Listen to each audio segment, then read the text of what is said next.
I, 28-year-old female, am friends with Ruth, 30-year-old female. We have been friends for 8 years.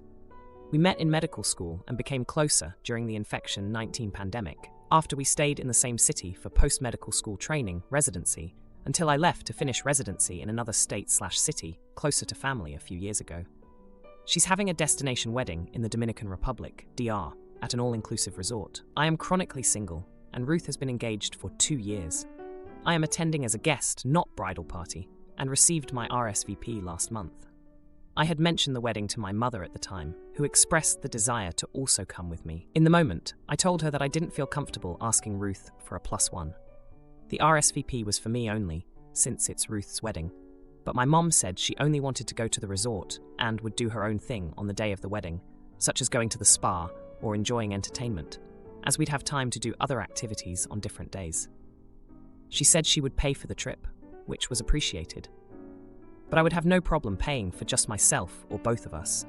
Because of my busy schedule as a general surgery resident and limited vacation time, it seemed like a reasonable compromise.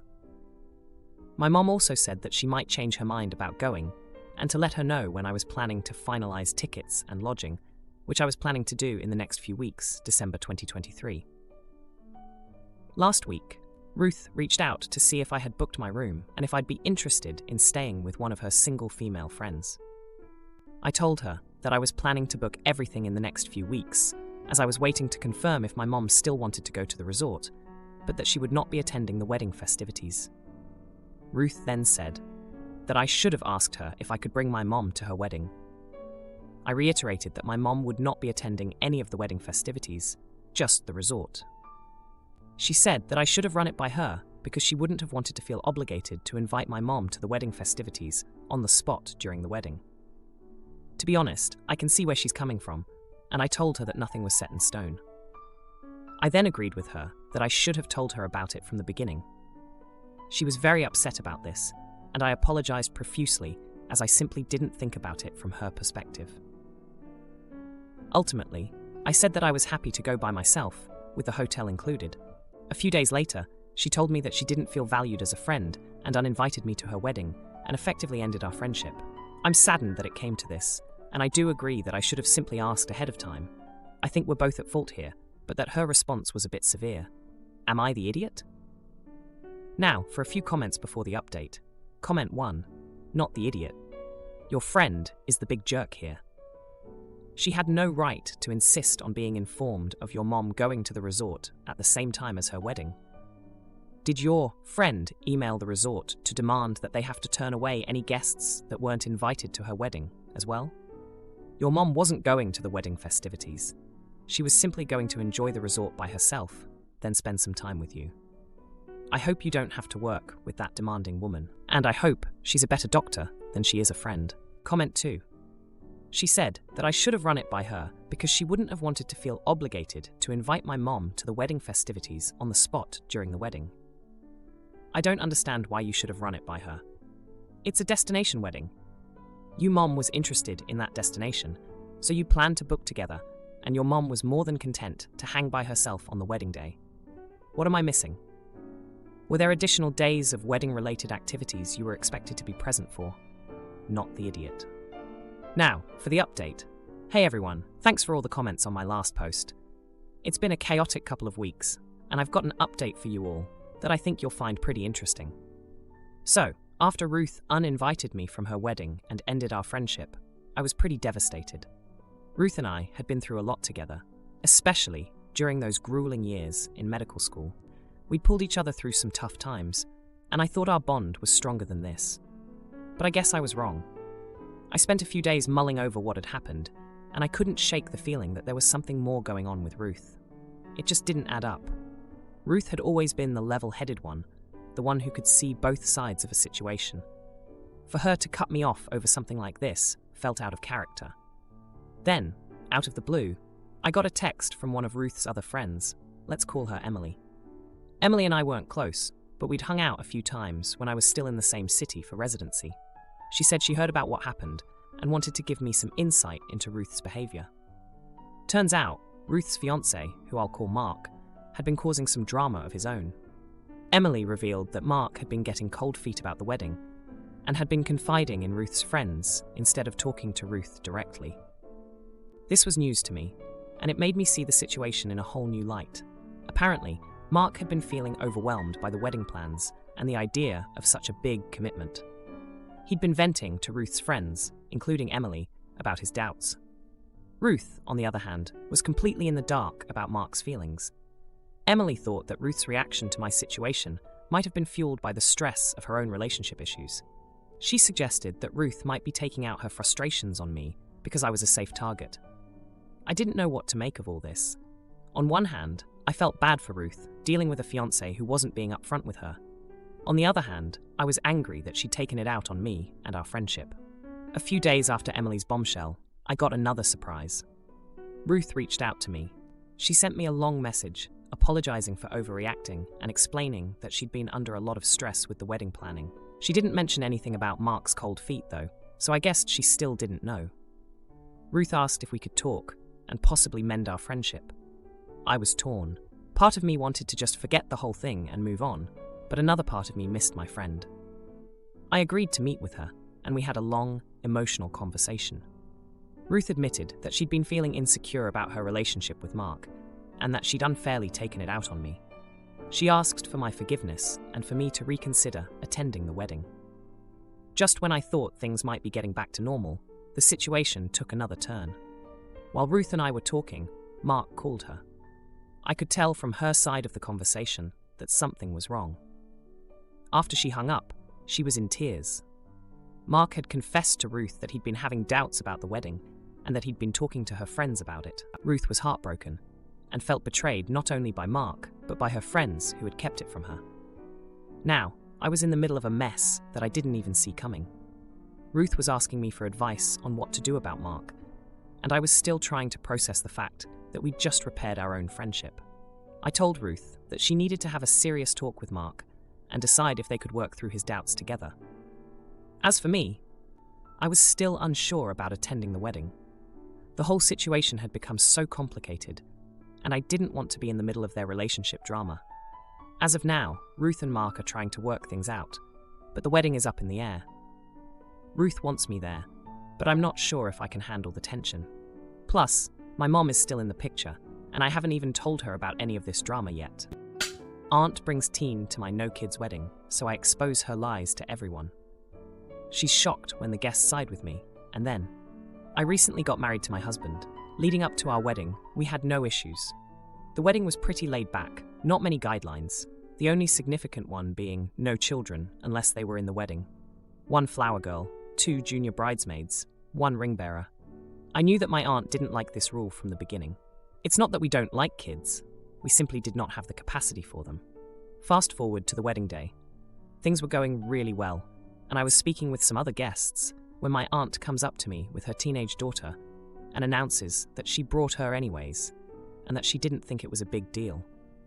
I was stunned and didn't really know what to do and didn't want to cause a scene. I hugged her, excused myself, and that was that. The next day, I was speaking with my sister about the incident, and she told me to read through my texts from that day. My MOH had my phone for most of the day, but my sister had warned me that this was going to happen, and that this had been the plan the entire time. She wanted her daughter there, and she was going to sneak her in behind my back. On top of that, I had also found out that my aunt had been rude to many of my guests, ignoring them when they said hi, or straight glaring at them. I decided I was not going to let this go and was going to text my aunt about her behavior. I texted my father and stepmother, letting them know I was going to be messaging my aunt about her behavior at my wedding and was just giving them a heads up because drama spreads through my family like wildfire. I honestly thought they would ignore the text and go on with their lives like they normally do, but instead they became incredibly rude. Apparently, they had told her it was okay to bring her regardless of my wishes. I was told I was being overly emotional, I was overreacting, and that they were well within their right to do so. They made the decision, and that was that. I will note that they were not involved with any of the wedding. They had made it clear from the beginning that they did not want to be involved. I replied back that I was hurt by their behavior, that they did not have the right to do that, and that they were incredibly rude to my husband and me. I told them I would be sending a message to my aunt anyways, and that was that. They did not like this. I sent the text to my aunt telling her the rule was in place for a reason, that we did not have the capacity for kids, and that her behavior to my guests was unacceptable. I went so far to ask her if there was something going on, and that I hoped that she was all right.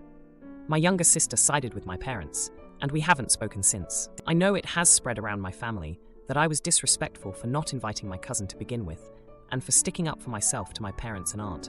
Am I the idiot? Now, for a few comments before the update. Comment 1. OP, you need to think long and hard about this situation. Your parents have told you they have no respect for your opinions, as has your aunt. Do you have plans to have children? Because if you do, these people will take delight in undermining you as a parent. If you were ever seriously ill, would you want them to have any say about the treatment you received? I would put a great distance between my family and myself if I were in your situation. A geographic solution. Because parents who do not respect their adult children rarely ever change. Comment 2. Not the idiot. These people hijacked your wedding arrangements in favor of doing what they wanted. What a bunch of a-holes. At any rate, it sounds like you handled yourself beautifully, enjoyed the wedding and reception, and no longer need to feel obligated to acknowledge all the a-holes around you. And if your dad and stepmom don't like your take on things, tell them that next time they get married, they can pay for the privilege of a danged free-for-all. Now, for the update. Hey everyone, thanks for all the support on my last post. It's been a week since I updated you all on the wedding drama, and let me tell you, things have escalated. After I sent that text to my aunt, I thought that would be the end of it. But no, she replied with a message that made my jaw drop. She said that she had every right to bring her daughter because family should always be included. She even had the nerve to say that I was the one being rude for not considering her feelings. Can you believe that? Now, let's rewind a bit. My aunt has always been the type to push boundaries. Remember the time she accidentally spilled red wine on my white dress at a family dinner? Yeah, that's her. And my parents, well, they've always been the type to avoid conflict. They'd rather say yes to keep the peace than support their own daughter's wishes. It's been a pattern since I was a kid, like when they forced me to give up my room for a whole summer because my aunt and her family needed a place to stay. Back to the present. My parents called me after receiving my text. They were furious. They said I was making a mountain out of a molehill and that I should apologize to my aunt. I couldn't believe they were taking her side after everything. It felt like a betrayal. Then, the unexpected happened. My husband, who's usually the calm one, got really upset. He reminded me of the time my aunt made a scene at his birthday party because the cake wasn't to her liking. He was tired of her disrespect towards us and our decisions. So, he decided to confront my parents himself. He told them off, saying that it was our wedding and our rules. They should have respected that. My parents didn't take it well. They accused him of manipulating me and turning me against my family. It was a mess. Meanwhile, my younger sister, who had sided with my parents, started spreading rumors about me. She told relatives that I was being a bridezilla and that I had overreacted about the whole situation. She even twisted the story to make it seem like I had personally attacked my aunt. But here's the kicker. My sister-in-law, who was one of the junior bridesmaids, overheard my aunt and my younger sister planning to sneak my cousin into the wedding weeks before the big day. She didn't think much of it at the time, but after everything that happened, she told me about it. That's when I realized this was all premeditated. The confrontation with my parents and husband didn't go unnoticed. Guests at the wedding started talking. They remembered how my aunt had been glaring at them and ignoring their greetings. They were on my side. They couldn't believe my parents had allowed her to disrespect me like that. And then, another bombshell. My maid of honor, who had been holding onto my phone during the wedding, came forward with screenshots of texts from my aunt. She had been bad-mouthing me to other family members on the day of my wedding. She called me controlling and said that I was ruining her daughter's chance to be part of a family event. I was fuming. I had tried to be understanding, even asking my aunt if she was okay, thinking maybe she was going through something. But no, she was just being spiteful. Now, I haven't spoken to my parents or my aunt since the confrontation. My younger sister has been avoiding me too. It's like I'm the villain in their story, even though all I did was set a boundary for my own wedding. The whole situation has caused a rift in the family. Some are on my side, saying that my aunt was out of line and that my parents should have backed me up. Others think I should have just let it go and that I'm overreacting. But you know what? I don't regret standing up for myself. It's about time someone put a stop to my aunt's behavior. And if my parents can't see that, then maybe they need to reevaluate their priorities. My husband blew up when I deleted his game to free space for our photos. He didn't see the backup drive until... I, 32-year-old female, have been married to my husband Mike, 34-year-old male, for 5 years. Mike's first wife passed away in December 2012, when their son TJ was only 5 years old. Meanwhile, I've been divorced since 2013, but my daughter Dana is still close with her biological dad Dick until now. I met Mike in 2016. After we married, we had a near-perfect family, and TJ was even comfortable enough to call me Mom. However, in April of this year, TJ was hit by a drunk driver and was ended the life of instantly. Our family was devastated.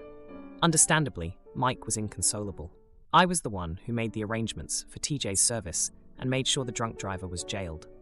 In his grief, Mike didn't come out of the house for months. He is now seeing a therapist to help him process everything.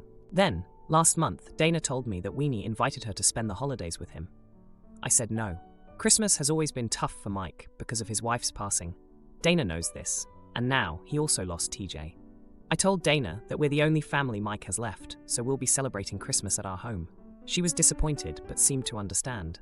However, yesterday, she pressed again, this time over dinner with Mike. Dana said that Weenie rented a vacation house where they could go skiing and do other fun activities. However, I still said no, and I explained to her again why. After an hour of arguing, Dana started raising her voice. Mike intervened and said maybe I should just let Dana go. I still said no. I know Mike was just being modest and that he'd be heartbroken if Dana leaves. I know I will be. I then said something like, "Come on, Dana, this is the first time we're celebrating Christmas with just the three of us. How about we make those cookies TJ really liked?" Then, to my shock, Dana replied with, "He's not even my real brother, and Mike's not even my real family. I want to spend time with my real dad," then stomped her way to her room. This was the first time Dana acted like this. Mike had been nothing but kind, caring, and supportive to her. She has also told me that she feels good and safe with Mike.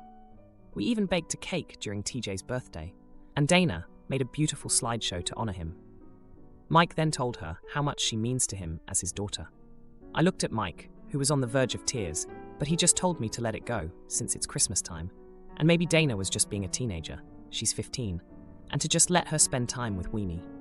I then went to Dana's room and told her that she can spend Christmas with Weenie if she apologizes to Mike. She refused, saying she didn't say anything that wasn't true. That's when I started to get mad. I told her that she's staying home for Christmas and that I'm taking all her devices during the break. I also said she won't be joining her friend's sleepover after New Year. Weenie then called and said I'm overreacting and that I'm an AH for ruining Dana's break. However, I don't see how disciplining my child makes me an AH. So am I the idiot for what I did? Now for a few comments before the update. Comment 1.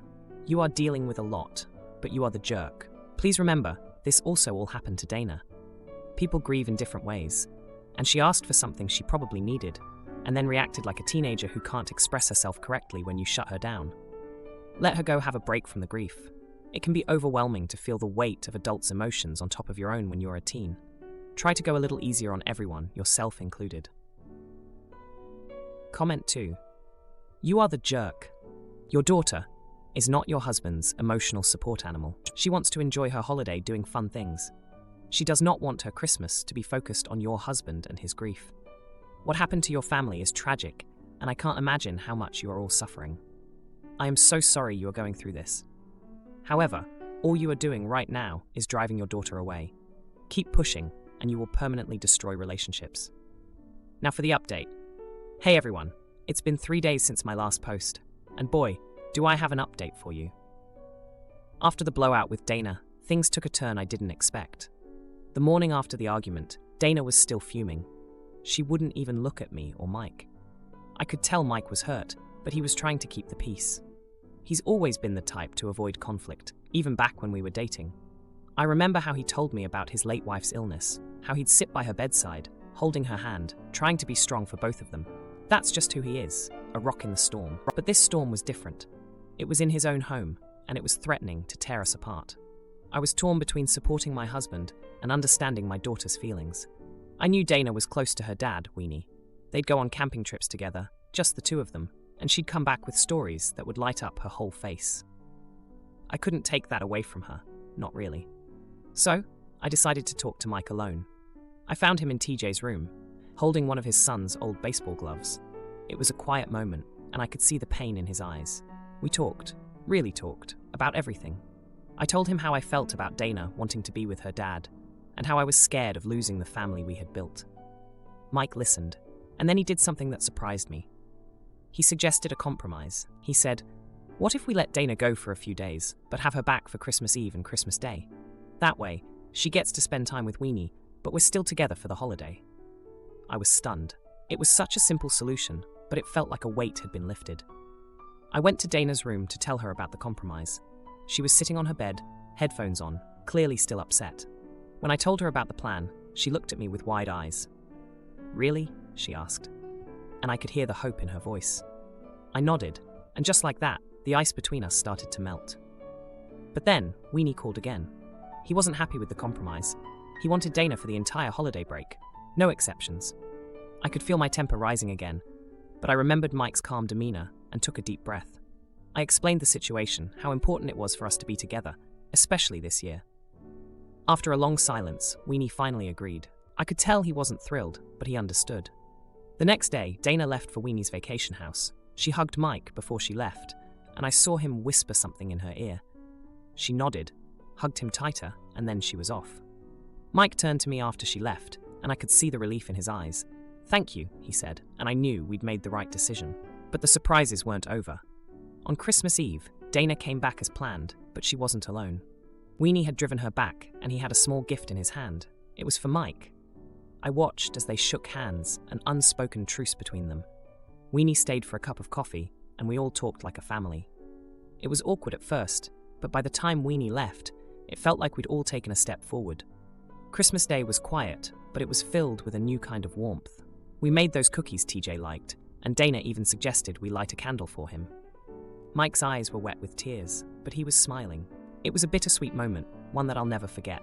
And now, here we are, the day after Christmas. The house is quiet again, but there's a sense of peace that wasn't there before. Dana is back to her usual self, and Mike, well, he's still the rock, but I can tell he's healing, little by little. If you liked this video, you'll probably like these too.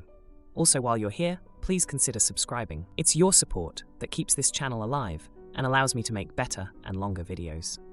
Have a great day.